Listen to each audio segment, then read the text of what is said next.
মারামারি তো আমার করার অভ্যাস না, কোনো সাংবাদিক, ভদ্র সাংবাদিক মারামারি করতে পারে না। ঘটনা হলো আমাকে তারা ঢুকতে দেবে না, কেন দেবে না এটা আমি জানি না, কিন্তু আমি বাধ্যতামূলক নিজে আমাকে মারানোর জন্য লাঠি টুটি নিয়ে আসলো, কিন্তু আমার গায়ে মারতে ধরছে, কিন্তু বাট আমি নিজের ইজ্জত বাঁচানোর জন্য আমি চলে আসলাম, আমি আর ওখানে ঢুকতে পারিনি।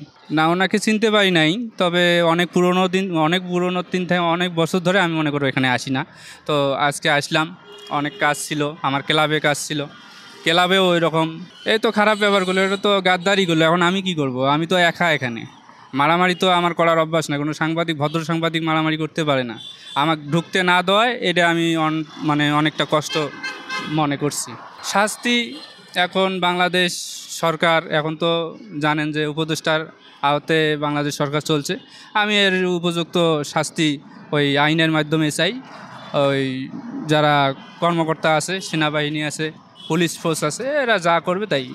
আমি তো ওখানে যাওয়ার অধিকার রাখি, কারণ আমি একজন সাংবাদিকতার সাথে দৌড়ি, যে আমাকে ওখানে এসে ঢুকতে দিল না।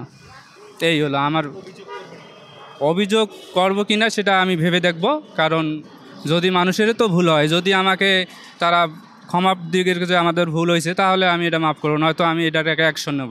এই দেখেন, আমি ভালোভাবে বলি, যারা ছোটো পর্দার নায়িকা, হ্যাঁ, এই অনেক নায়িকা আছে যেগুলো মনে করো সাধারণ জন, বড় পর্দার মধ্যে ঢুকিতে চলে না।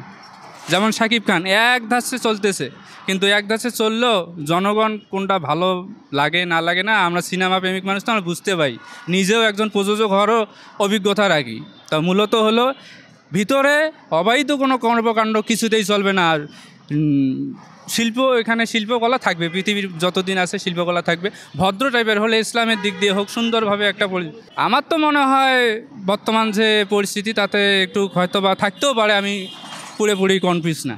আমি ভুল কিছুই করিনি, আমার অধিকার ছিল, আমি ঢুকবো এবং কথা বলবো। কাজী পরিচালক, উনি ভদ্র পরিচালক, ওনার সাথে একটু কথা বলে দেখতাম যে আসলে আপনারা কমিটিতে কে আছে নাই, এগুলো মূলত আমার উদ্দেশ্য, আর কিছু না।